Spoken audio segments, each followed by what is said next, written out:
It's Julian Assange and WikiLeaks that have returned honor to journalism. Julian is a truth teller, and that's what has upset those who continue what Goebbels called the big lie.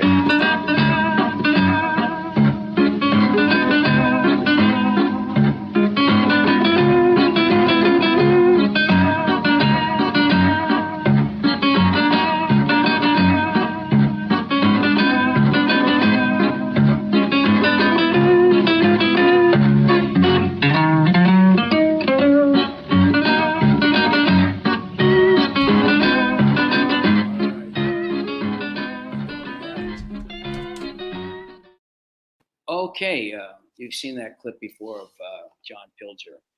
It's from our very first show, Assange Countdown to Freedom, from April 11th, 2017.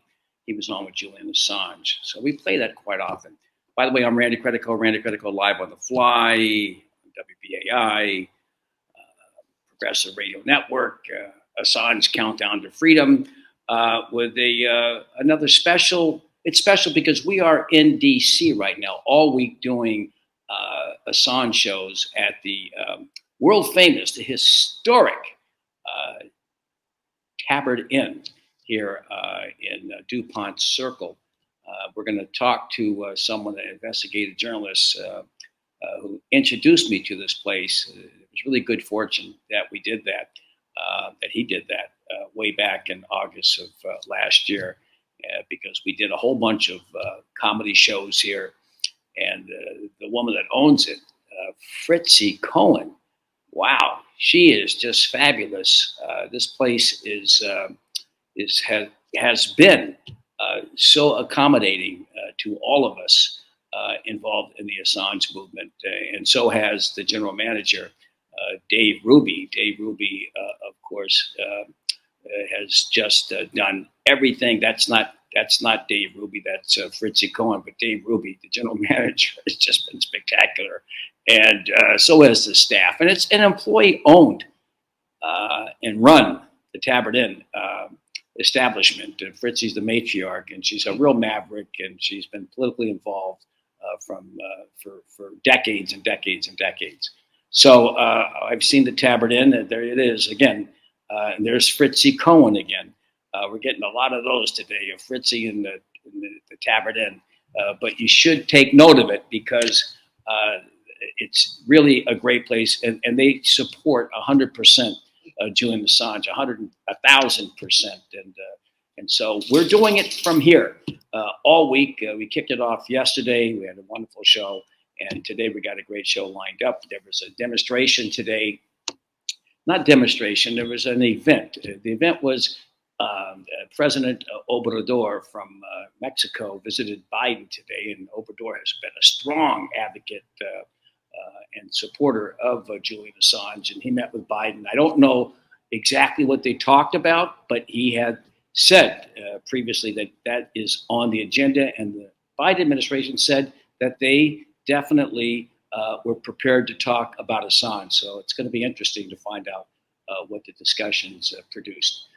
So Sam Husseini is going to be joining us in just 1 minute. I think that's just about it. We're going to take a quick break and come right back with investigative journalist Sam Husseini. So don't go anywhere.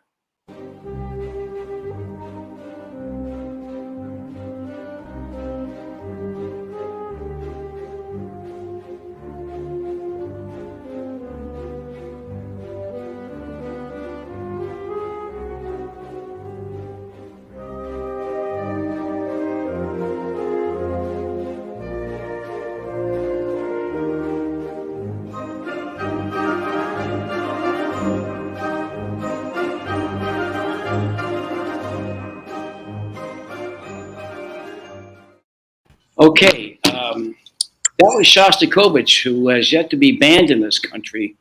Anything else with a Russian name, culturally or politically, has been banned. You can't read. I don't think you're going to be able to read Tolstoy soon, but we'll see.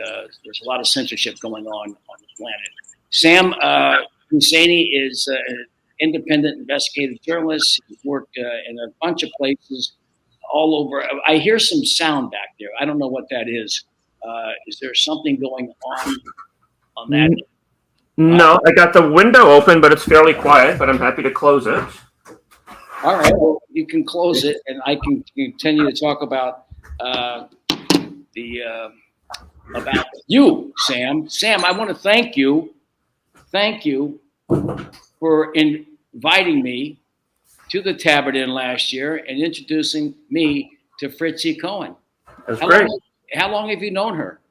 Well, I'm sure she doesn't remember this, but I remember seeing her at some event at the Tabard Inn at least 15 years ago, maybe 20 years ago. And she struck me as quite a character then, and I felt like her political instincts were more sophisticated than the people putting on the event.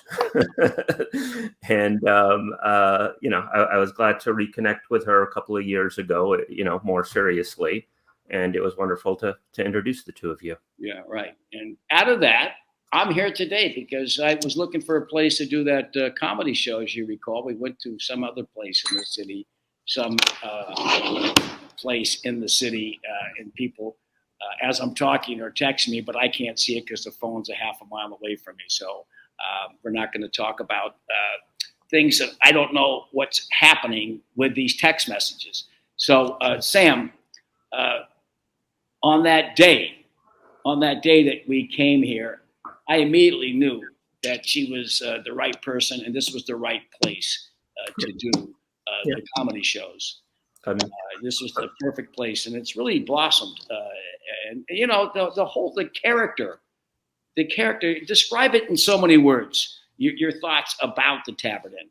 It's an old style inn that has really interesting artwork all over the walls, and you could feel like you're in the 1700s or something in there at times. There are no TVs that I know of.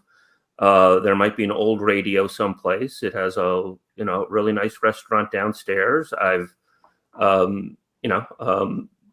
stayed there a couple of times if I've had friends or intimates visiting or something like that. And it's just a wonderful, lovely place. And I've had gatherings with many people there. I take my mom there for Mother's Day sometimes. It's a beautiful place. Right. The vibe is really good. Sam, well, we saw each other today. It wasn't a demonstration. It was a celebration. Really? As it were. Wouldn't you say that? I mean, I couldn't call that a rally. People were there, basically there to celebrate President Obrador, his strong stance, and this letter that this was in. I think we have some photos of the event. It was first at the Edwin R. Murrow Park across the street. Yes, that's it. That's a lot of people were there today. I was quite impressed because, it's there you go. And then we went from there, and there's a Lady Liberty in the park, and she was, and there she is again, as we were gathering outside the Mexican embassy. And then we gave the letter to this guy by the name of Francisco, who, there he is, Francisco, who is with the Mexican embassy, and he was very, very gracious with all of us. So it was a really nice day. DC Action for Assange or Action for Assange DC, they go both ways. One's a Twitter account, one is their actual name. So sometimes I get confused, being that I'm doing this stuff really live on the fly. I mean, it's like usually I'm not, it's one thing. It's a life philosophy, really. I'm doing Anthony Bourdain without the food here. I mean, the food's great. But I'm not doing a food show. I got a lot of producers. I'm doing this. It's just me and Kelly in North Carolina, and we're producing these shows all week. And I don't even know who's going to be on until like an hour or two before we do it. So, but that was really what did you think, Sam, of that event today? and then we'll get into President Obrador. Yeah, well, it was a really beautiful atmosphere, and it was an unusual event because most, protests and rallies in DC are saying, stop this, don't do this, whatever it is. Although we probably don't have enough of those at this point.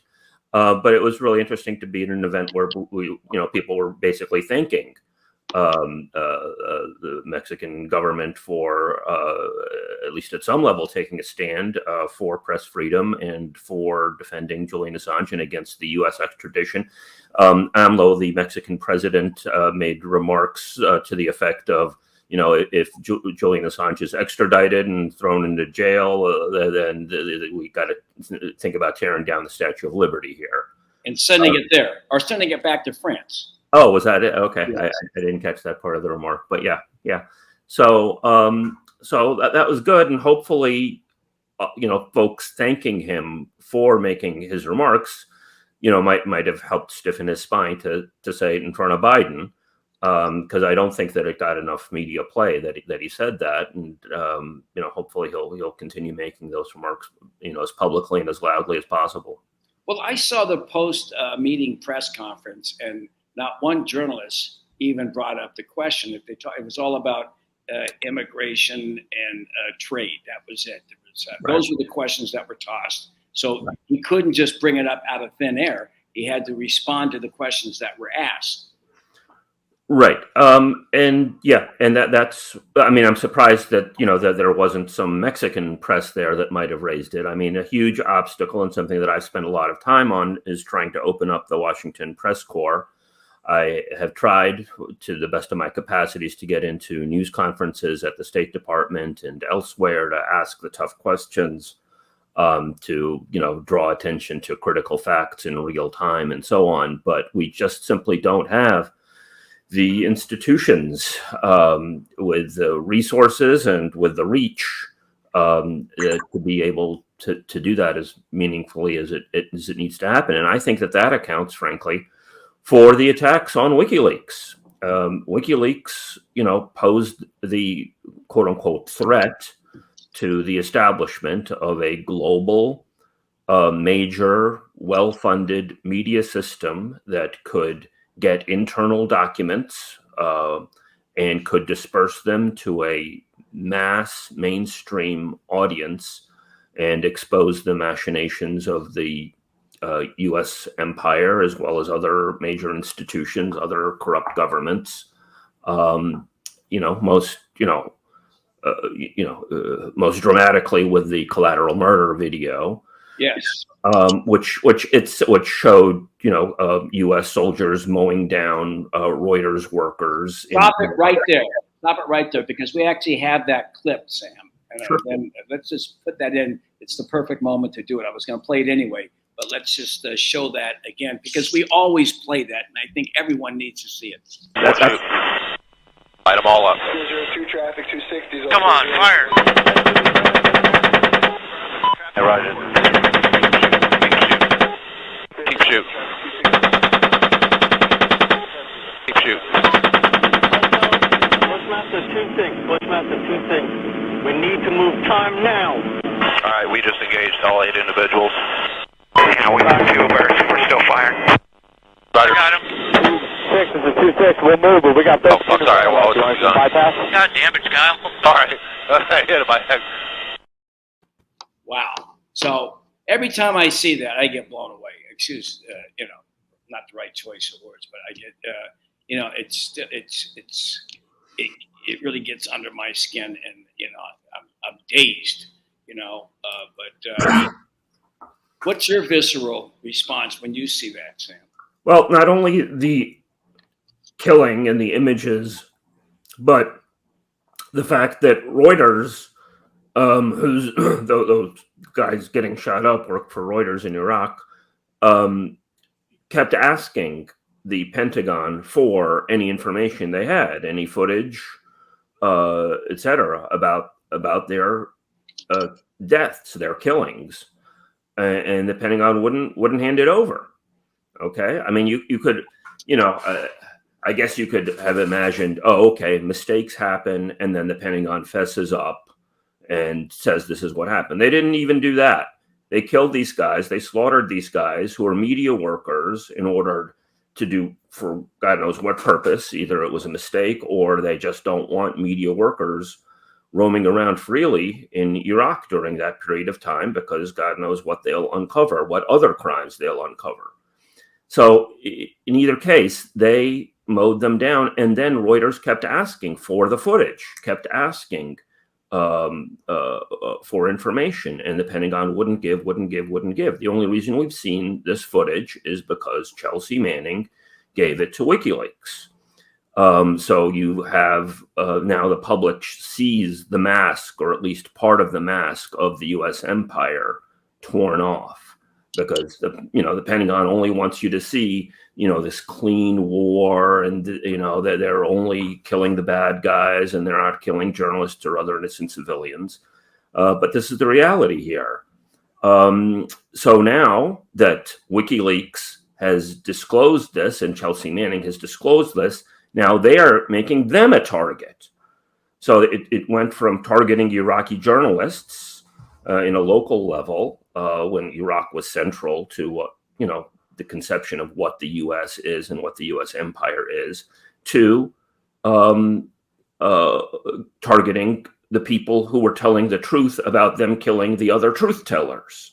So it's like anybody who tells the truth, whether it's Iraqis on the ground or Chelsea Manning, inside the U.S. government, or WikiLeaks, Julian Assange, they get targeted. That's their modus operandi. We had a journalist on yesterday from South America that said, this whole prosecution, this persecution of a publisher, a journalist, he said right now, if he'd have second thoughts, if the Pentagon papers, something akin to that, were to come into his hands, when he published it, he said he would never be able to leave his country. He'd be in fear, because this is the precedent that he thinks will even get worse. Right. And how do you feel about that? Yeah, I think fear now pervades anybody who's, got some chunk of truth, because you got to think about what's going to happen. Will my life become a hellscape? Will I get dragged into an endless legal process? Will I actually be in jail? Will I possibly even get killed as a result? These things aren't totally new. The U.S. empire and other repressive institutions are perfectly capable of assassinations and other things, but now they have more in their toolkit, with the Obama administration having gone after whistleblower after whistleblower, and Trump broadening it to going after with Julian Assange, publisher.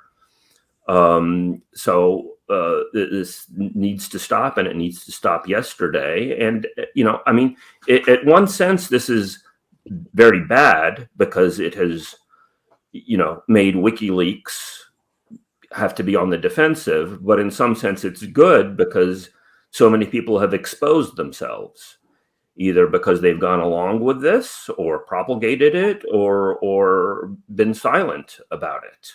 Who the actual enemies of a free press are now. Who's willing to stand up for a meaningful free press that really takes on the big issues of the day. Well, a lot of people in the media are, I think, maybe afraid, or they back off. Because especially in this city, people they all swim in the same water. And they have houses, and they got kids, and they got college and all of that. That must have some kind of weight on their mind when they make a decision, if they're going to come out and even support Julian Assange.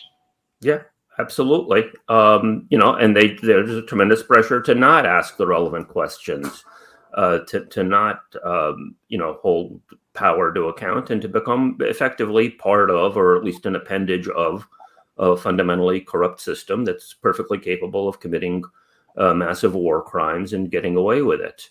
So much of the media just, partakes in these, partisan distractions of, endless, Democrats calling Republicans this and Republicans calling Democrats this, and it's a total distraction show so that you don't talk about the real issues of what are the grave threats to the people of the world today, whether it's war or humongous economic exploitation. I've been looking at biolabs and so on. These are all issues that demand extensive investigation, and WikiLeaks was in a position to go after those things.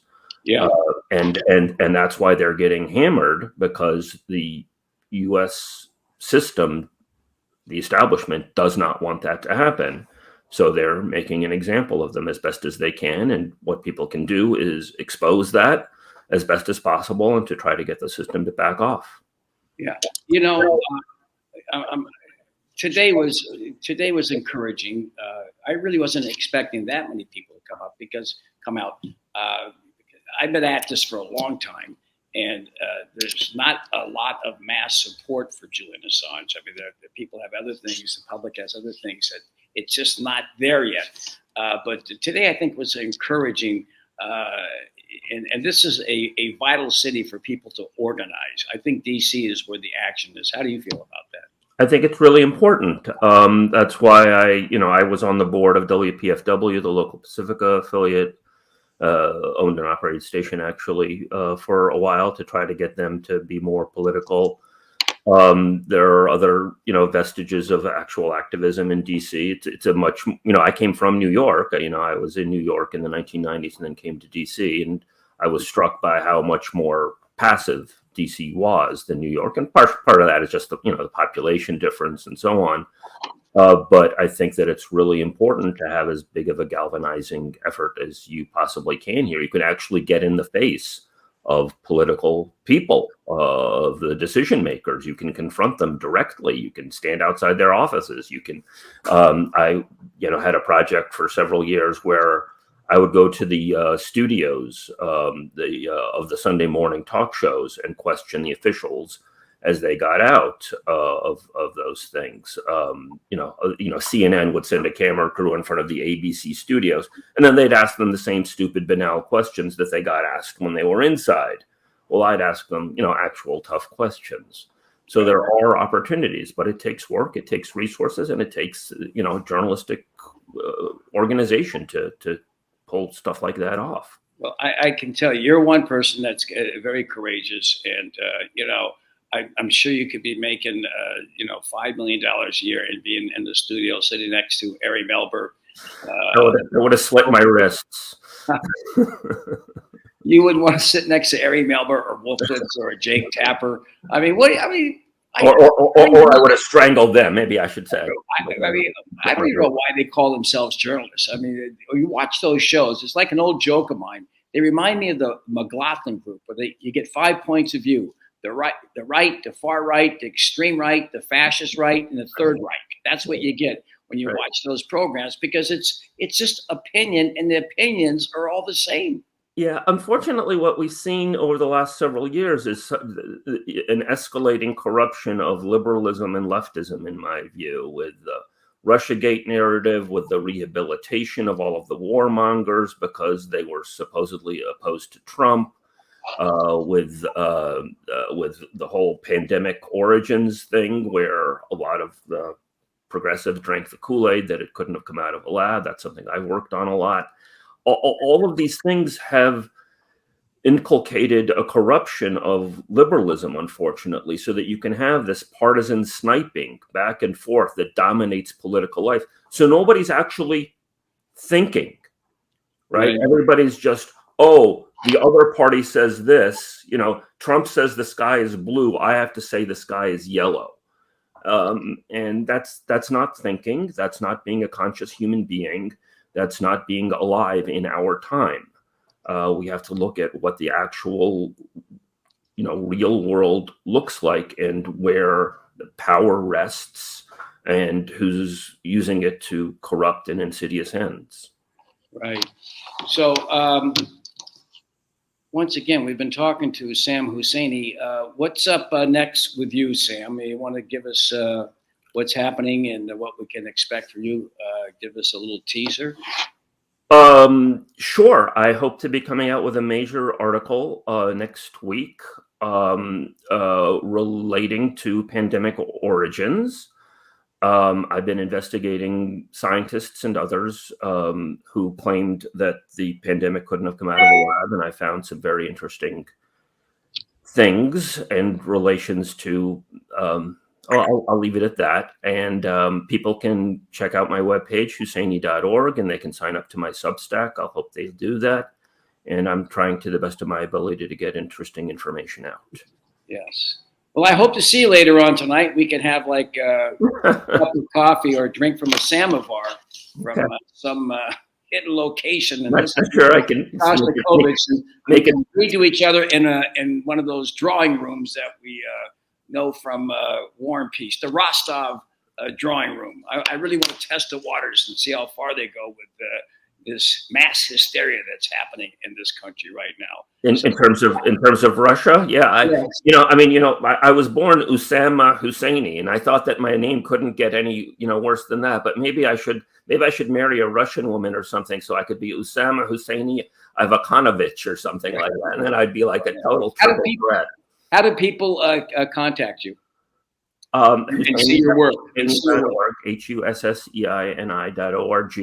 They can see all of my past writings on that webpage, and at the top of it, it links to my Substack, where they can get on an email list to get my future stuff, and it has my direct contact information as well. Right. Well, listen, it's great to see you today outside the Mexican embassy, and of course at Edwin R. Murrow Park. It was great. That was beautiful. Out afterwards, and I'll talk to you after the show. All right, Sam Husseini. Thank you for everything you're doing here, Andy. Thank you so much. We're going to come back in a minute with a great organizer, Leonardo Flores. He'll be joining us right after this music from Nicaragua, folks. See you later, Sam. Take care. All right.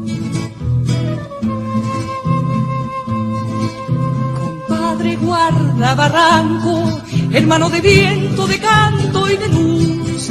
Decime si en tus andanzas viste una chavala llamada Arlenciú.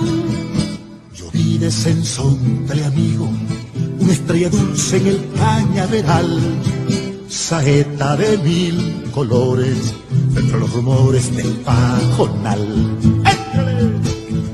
Entre en el hueco de su guitarra, el lucero limpio de su corazón, se fue río arriba para la sabana, como un hilo de agua serenito. Dice Martiniano que en la montaña, revolucionario todo es allí, que anda clandestina una mariposa y su responsable es un colibrí. Que anda clandestina una mariposa y su responsable es un colibrí.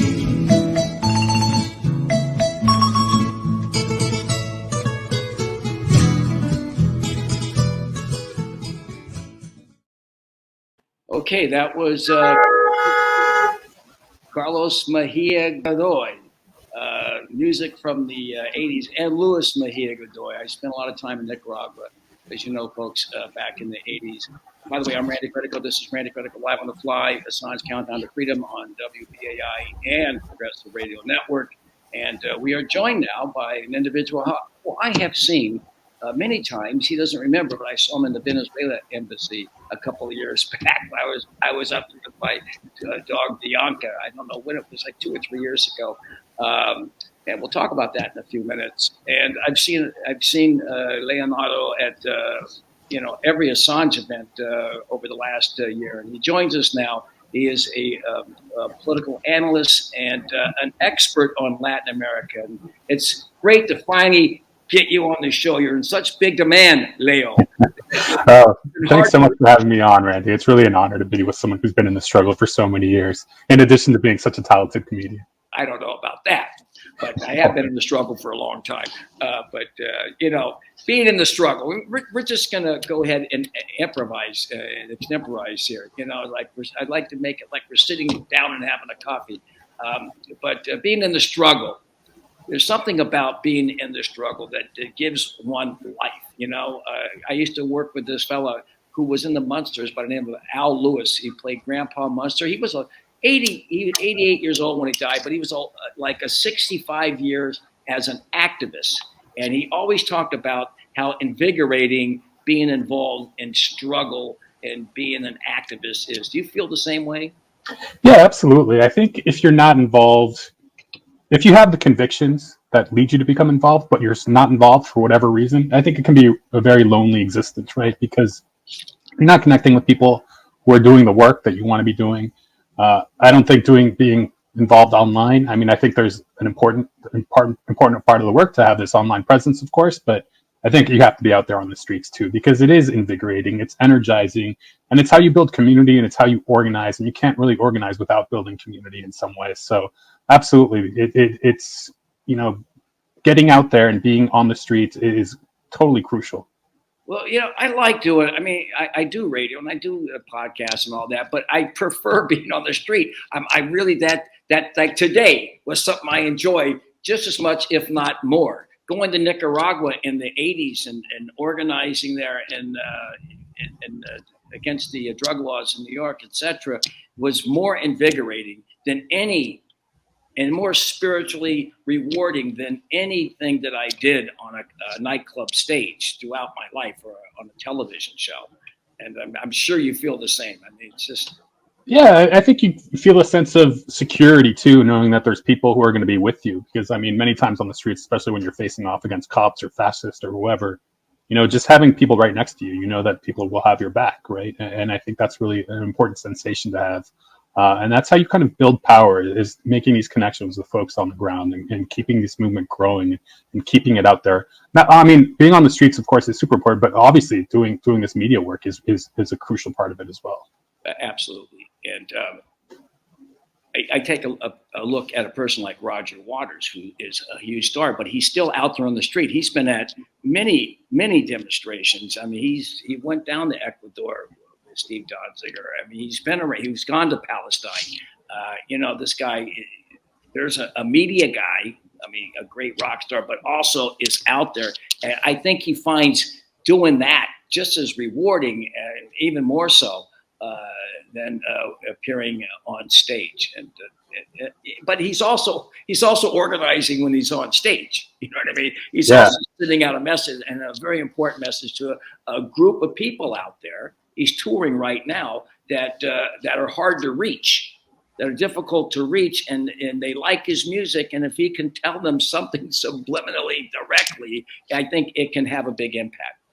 Absolutely. And he's had so much solidarity for so many people. I just want to mention real quick that he just came out with an article, maybe within the last week or so, with Vijay Prashad and Manuel de los Santos about Cuba and about removing Cuba from the state sponsor of terror list. It's Roger Waters. So it's really cool to see kind of that solidarity from someone who's, a celebrity, and he's famous and he's rich and crazy talented. And just to see him being out in the streets and to continue to fight for people, that's inspiring. Yeah. We're going to have him on for the anniversary of on Bastille Day, because he did an album that most people don't know about. I think it's called. It's about the French Revolution. It's a 2-hour opera on the French Revolution with a full orchestra and a full chorus. It's really quite amazing. That sounds really cool. Do you remember the name of it by any chance? I want to. Saira, and I can never pronounce it. He always corrects me. It's Caira. Dash. So. He's on the road, but he says he'll be able to do it on Thursday right here from the Tab. You've been to the Tabard Inn? I have been to the Tabard Inn. I've been there several times for the Assange comedy shows, which have always been a great time. Tabard Inn is a really cool place. It's worker owned, amazing place. If you're in DC, I encourage you to stop by there.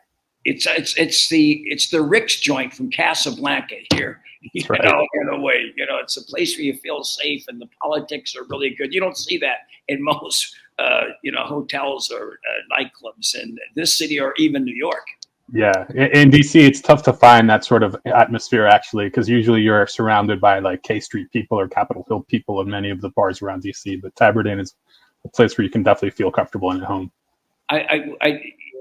We've been talking about, and the whole crux of this we drove today is the AMLO visit with Biden. We didn't see some of those people, or any of them from K Street, or the ones that visit those yuppie restaurants that really populate this city. You're not surprised by that? No, not at all. I think people here in this city, they try to ignore the Assange issue as much as possible. Sometimes they can't because we're out there, whether it's in front of Merrick Garland's house every other Sunday, or out in front of the DOJ, or at the Tabard Inn, or this morning we were out in front of the Mexican embassy. I mean, so we try to remind people about Assange all the time. But for most of the folks in DC, especially those connected to the defense and intelligence industries, which are, a significant percentage, they really hate Assange, and it's this kind of irrational hate. Why do they hate him? Because he tells the truth, and he implicates each and every person who works in the defense and intelligence industries, and he makes them feel uncomfortable because they know what they're doing, and they know the horrors they're committing across the world, and Assange reminds them of that, and so they try to keep him as far out of their minds as possible. I've seen you at not just here at the Tabard Inn, but just at the Tabard Inn, but like many times in front of the DOJ today. When did you get, and why is it? Because there's a lot of issues out there. I mean, there's a lot of issues. I mean, my cup runneth over with issues that are really important. There are a lot of political prisoners in this country. I mean, we could have a list from here to New York City of issues and things that are really dire. But, I've been stuck in this one because there's something about it that, to me, the implications are so grave and serious if, in fact, this actually happens, that he gets extradited and sent to prison. What motivates you, and why is it such a profound issue for you?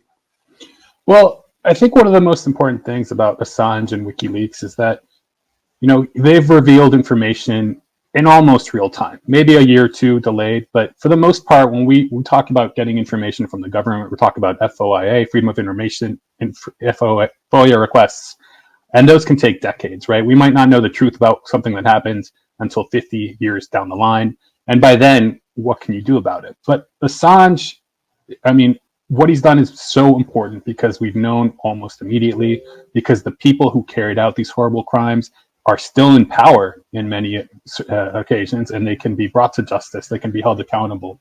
And because, for me personally, one of the first times I really got into WikiLeaks was during Cablegate, right? When these all these cables from the State Department were released.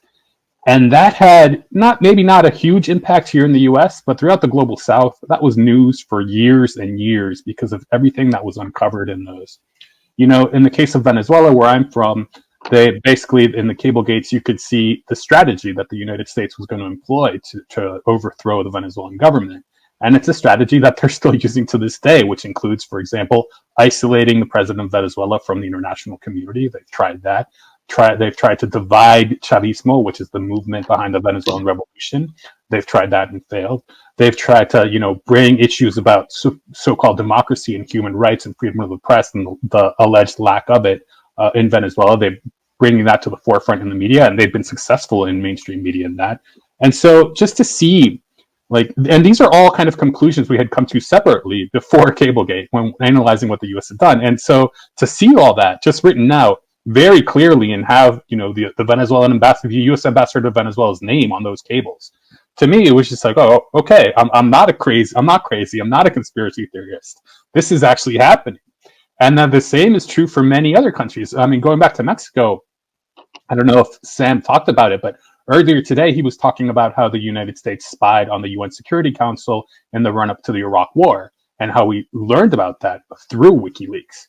And it wasn't just that in Mexico, but in 2006, there were elections in Mexico in which the current president, Andrés Manuel López Obrador, he had won basically, but there was massive fraud, and the United States helped conspire to put the other guy in the position of power, and WikiLeaks showed us that as well.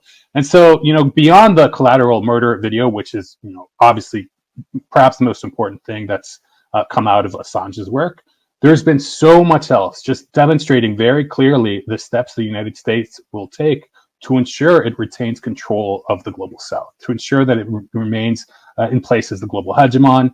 And so that, I'm a fervent anti-imperialist. And so for that, to me, to see all of that information I have to give it all I have to support Assange because he's done so much for the global South in that regard. Well, we had yesterday the editor of Página 12 from Argentina, Página 12, Sergio Kerner, and he said just that. He says, I asked him about these charges, and he says, look, national security in the South, in Latin America, Central South America, means something different. What it means, national security to us, is dictatorship and an excuse for Operation Condor. What the coup in Argentina in '75, where 30,000 people disappeared. Pinochet in '73, and it was everywhere. It was in Uruguay as well.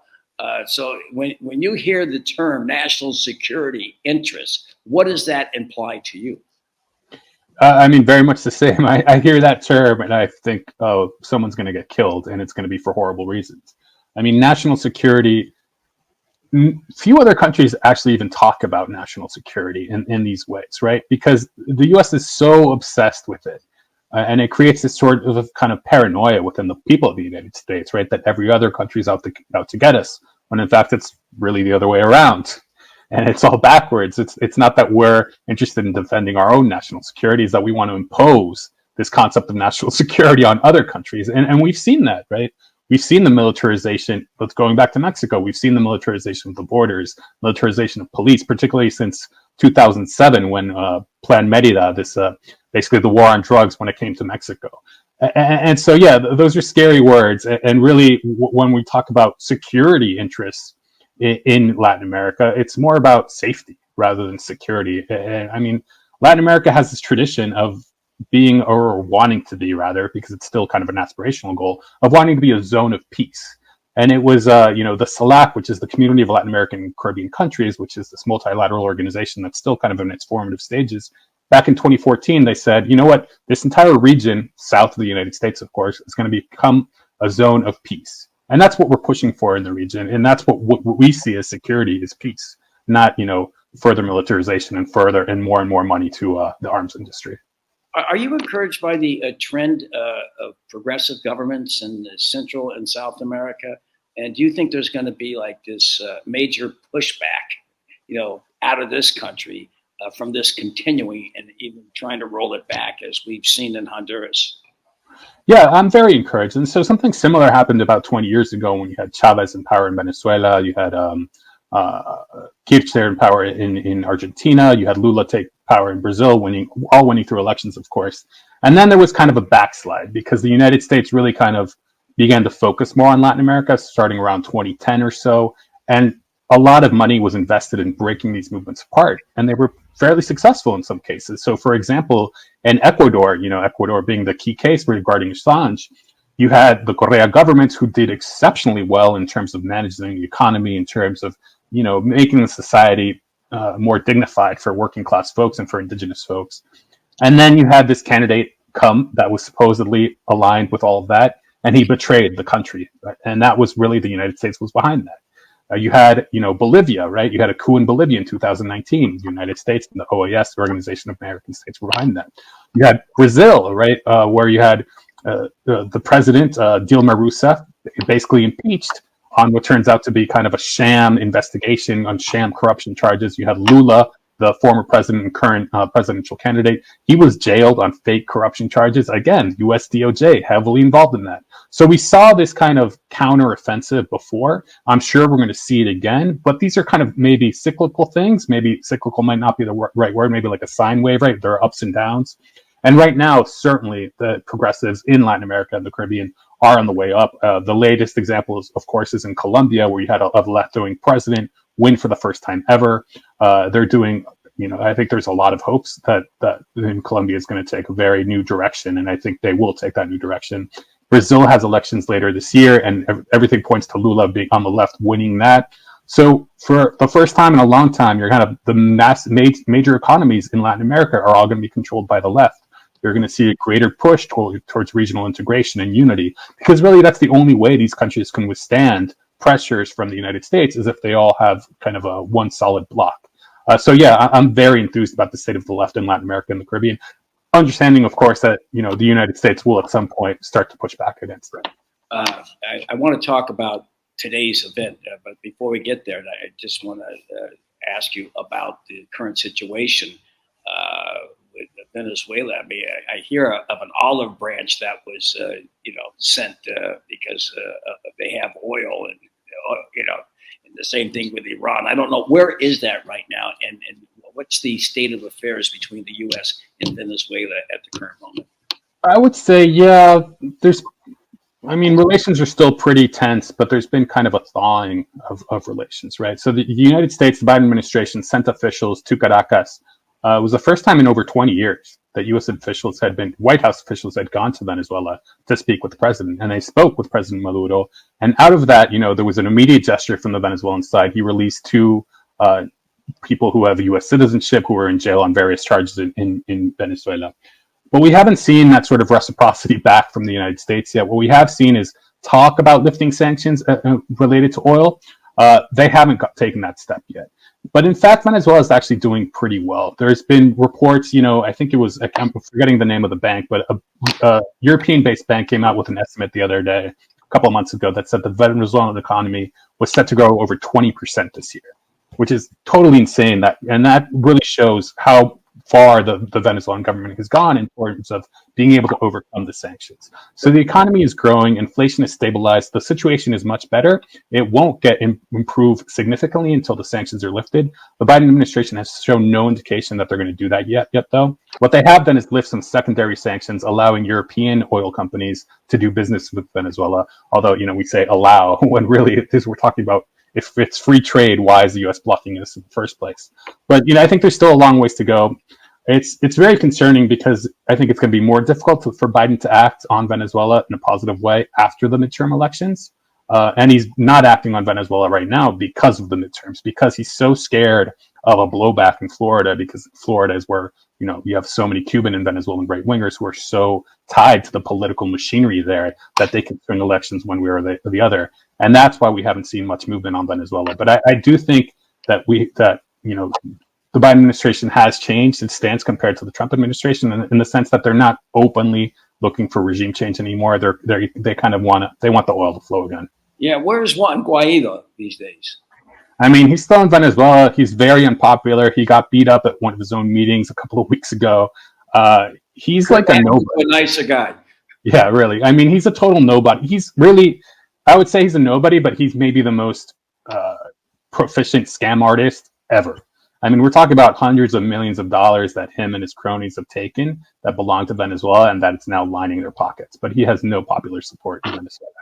He reminds me of Cristiani, the former president of El Salvador, a candidate who was a race car driver, if you recall. And when I look at Guaido, I think of a guy in race cars and playing golf there in Miami and hanging out with people in the clubhouse.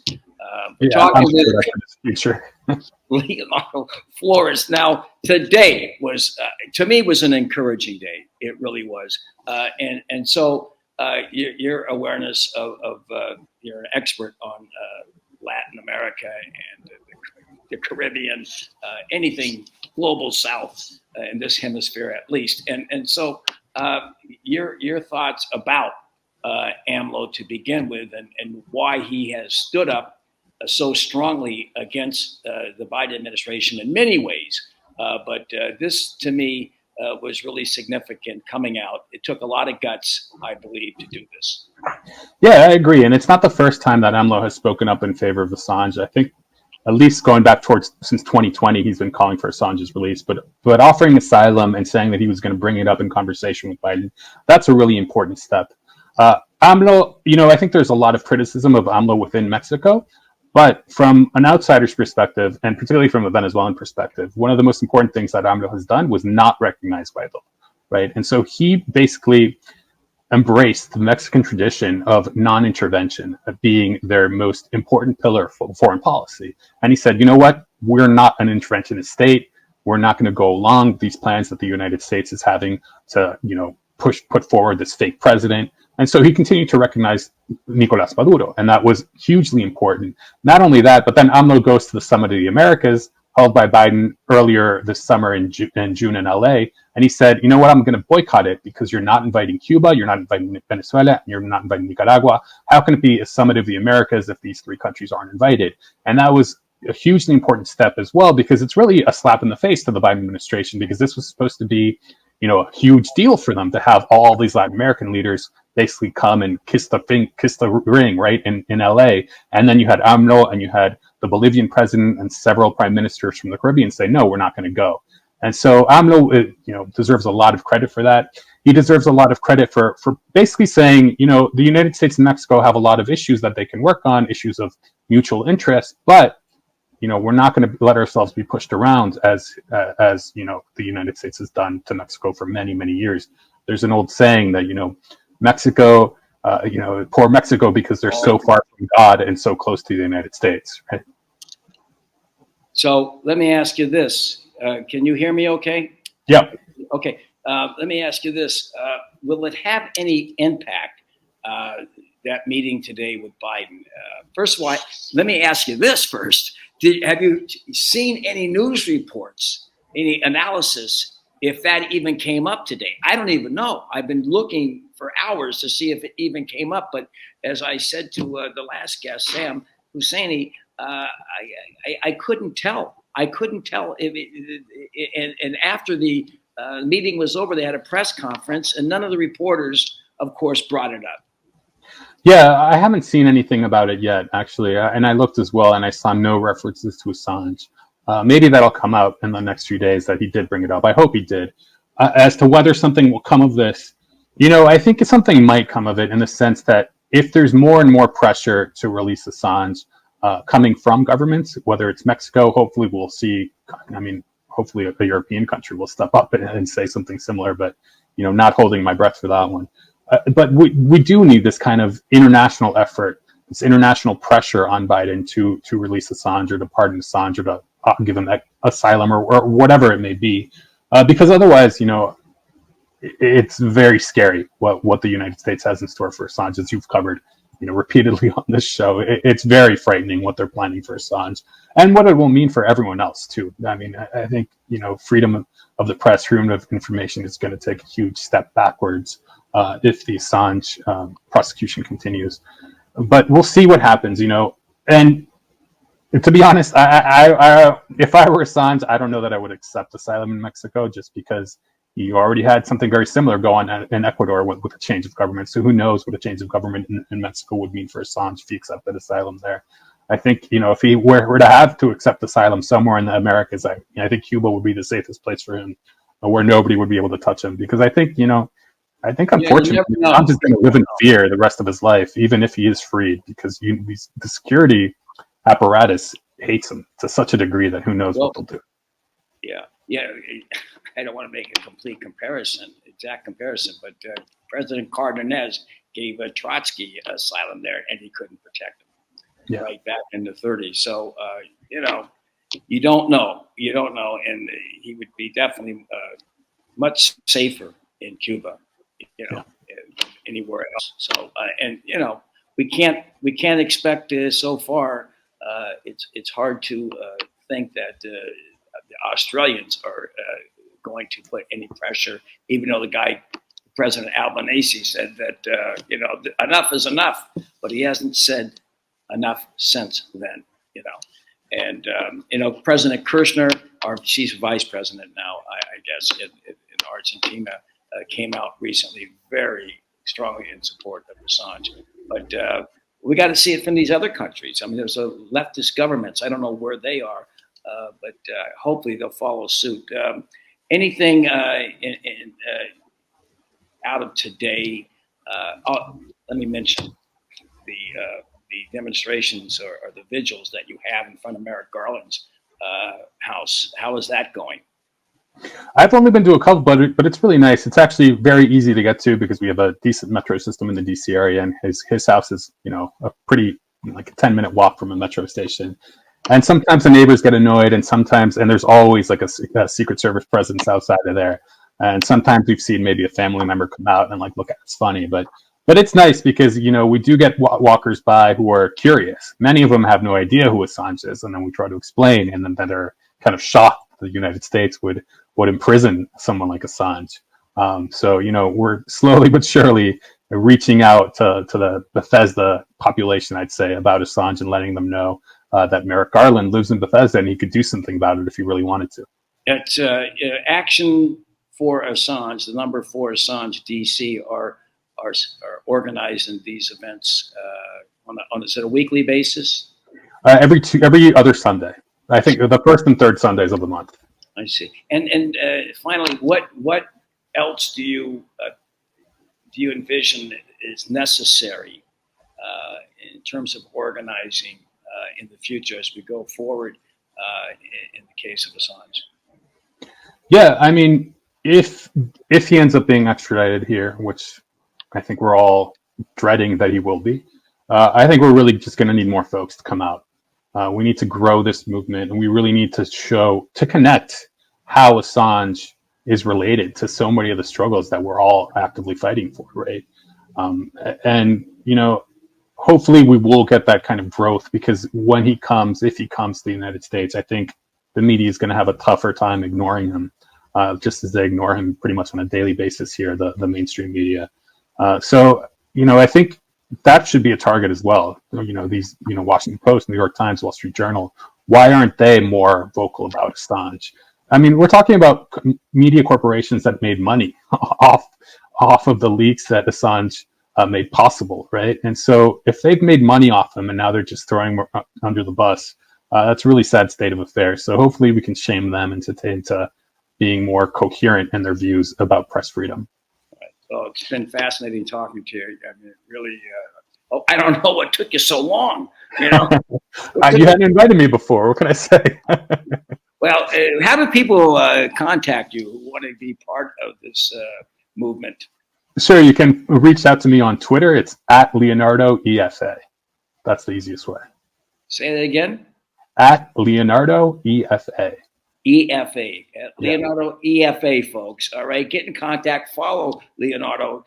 He's a hardworking activist, organizer for many years, and thank goodness people like you exist in the world, Leonardo. Now, getting back to AMLO, we're going to go out. Don't go anywhere because I want to say goodbye to you afterwards. But this is the closing of this show, the music that's about to come up. This is some revolutionary music from Mexico that we're going to play. And you can talk about it to me when we're off the air. And because my Spanish is so bad. When I was in Nicaragua in the 80s, everyone thought, because my Spanish was so bad, that I was the new ambassador from the U.S. Okay. All right. We're going to say goodbye to you folks, and don't go anywhere, Leonardo. All right.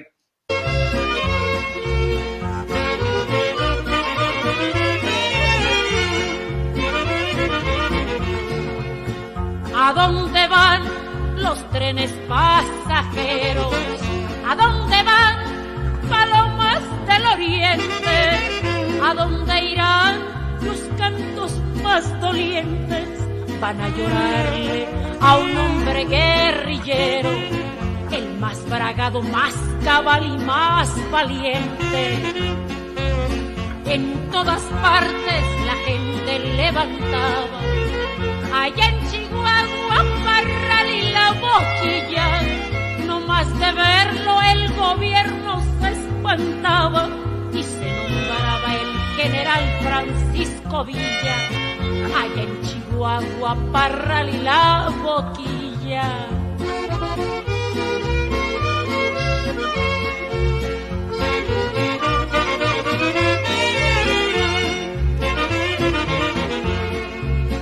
Ni falta que hace que ahora los potentados pongan su nombre con letras amarillas. Su corazón el pueblo le ha entregado desde que andaba combatiendo en la guerrilla, allá en Chihuahua, Parral y La Boquilla.